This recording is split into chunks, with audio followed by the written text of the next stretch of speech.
Sweet mother of mercy, your Denver Broncos just shocked the San Francisco 49ers in the Bay Area with a ton of constraints, and it's even better than we had hoped.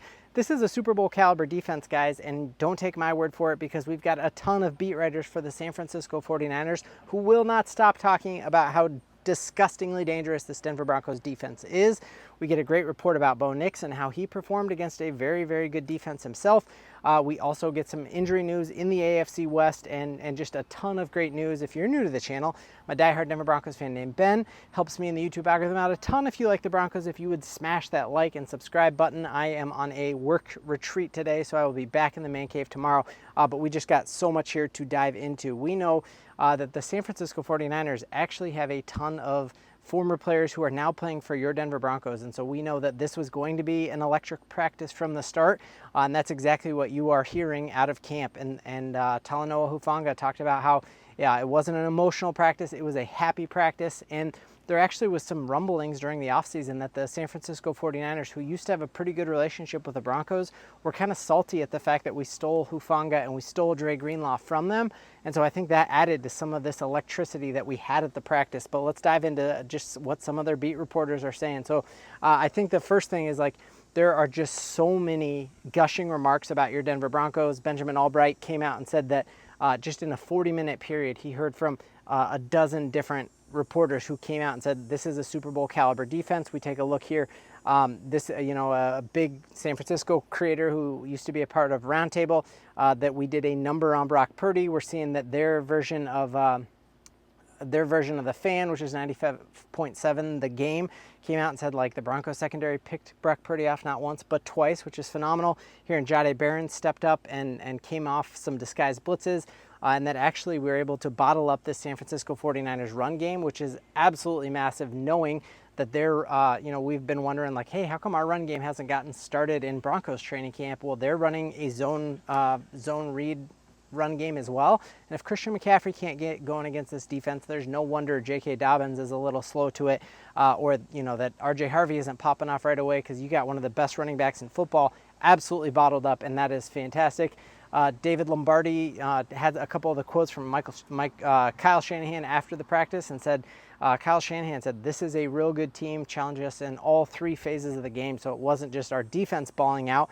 And we know defense is what propels a team to Super Bowl aspirations. And our defense absolutely did that. But he also gave praise to our special teams game and also to our offense there, saying that we challenged him in all of it. And probably what makes this the most impressive thing is that Sean Payton showed a little bit of restraint. We know that he has just gushed in his love for Dre Greenlaw, that he called Diana Rossini and told her, hey, wait till you see this dude in pads. It's different. Our defense is nasty. And so a lot of us were worried Dre Greenlaw's nursing a leg injury, and we worried we were going to put him out there. Well, he did the smart thing. He didn't play Dre Greenlaw. He didn't play Alex Singleton, and he didn't play Brandon Jones. So you were telling me that our defense absolutely dominated the San Francisco 49ers offense without three of our starters. That is just, you really can't have a better report out than that. So absolutely phenomenal there.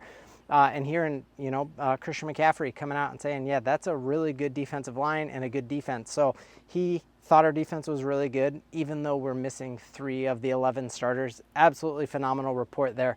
But then hearing, and then again, Talanoa Hufanga able to keep it in control. It wasn't a super chippy practice. We didn't have anybody get injured, but you saw it was a very physical practice. So I think that's also a very bright spot coming out of this, that a lot of times we saw multiple starters carted off today in different practices across the league. And other than Henningsworth, the Broncos did not have any major injuries to report, which is phenomenal. And then, hearing Talanoa Hufanga actually come out and compare this Broncos defense currently to the San Francisco 49ers defense he played with when they went to the Super Bowl, and said there was a lot of similarities. He felt like they had been pressuring all day long. We know that with the San Francisco 49ers, they kind of boast one of the best left tackles in the game there, and it seems like the Broncos were getting pressure all the time, getting turnovers. Absolutely phenomenal. But it isn't just there. We also hear great things about how Bo Nix played.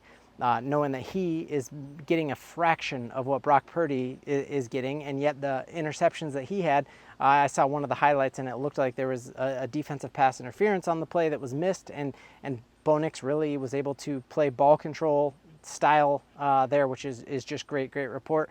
And then knowing Mike McGlinchey, former 49er himself, came up to the stand after and said, we're going to be in a lot of games because we have Bo Nix as our quarterback, and that all of the hype that we heard from Sean Payton in the offseason is now being echoed by his teammates.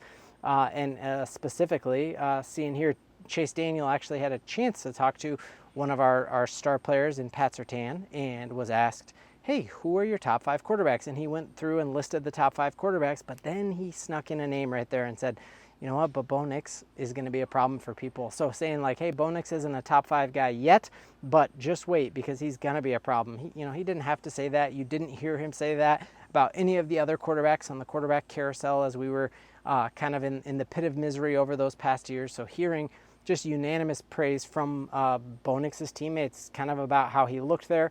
I think Luka Evans kind of came out here and said, the play of the day was that Bo Nix chased to the far side, fading to the right, and threw a ball across his body to a Devon Vele. So another player there that we had heard from Joe Lombardi last week that Devon Vele has been kind of dealing with some nicks and bruises and kind of has been dinged up. So hearing that not only was he practicing, but then he made the play of the day is a great report there. So all the talk about Troy Franklin sneaking into that number 2 spot, is Marvin Mims sneaking into that 2 spot. We know who the number 2 receiver was last season, and it was the rookie, Devon Vele, and so we expected a massive jump for him going into year 2, and I think the only reason we hadn't seen it so far in camp is just that he was dinged up, but hearing that he is back is really, really good news.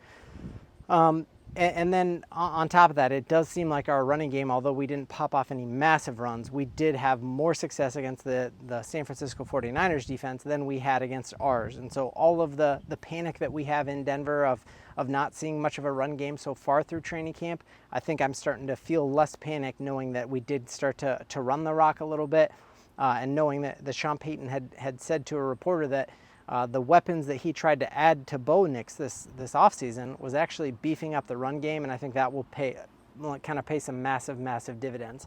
Last piece of news, not to celebrate any other team's injuries, but knowing that the Chargers are absolutely trying to rely on their run game. They went out and got Najee Harris. They used their first-round draft pick on Omarion Hampton. They had a tender to try to keep J.K. Dobbins. They are going to try to run the rock, and it seems as if their starting tackle there, Rashawn Slater, was carted off of the field. And so, not that I want to celebrate any injury, but that makes beating the Chargers a lot easier if they can't do what Harbaugh wants to do and run the ball. So overall, you really could not have a better joint practice, knowing that we went through the practice without any major injuries, and the San Francisco 49ers media is absolutely gushing about what your Broncos are cooking up. We have a cool interview in store tomorrow. We're going to go behind enemy lines and talk to my friend Nate, who knows a lot more about what San Francisco 49ers are doing. So make sure you come back for that in Broncos country. We've got so much to believe in.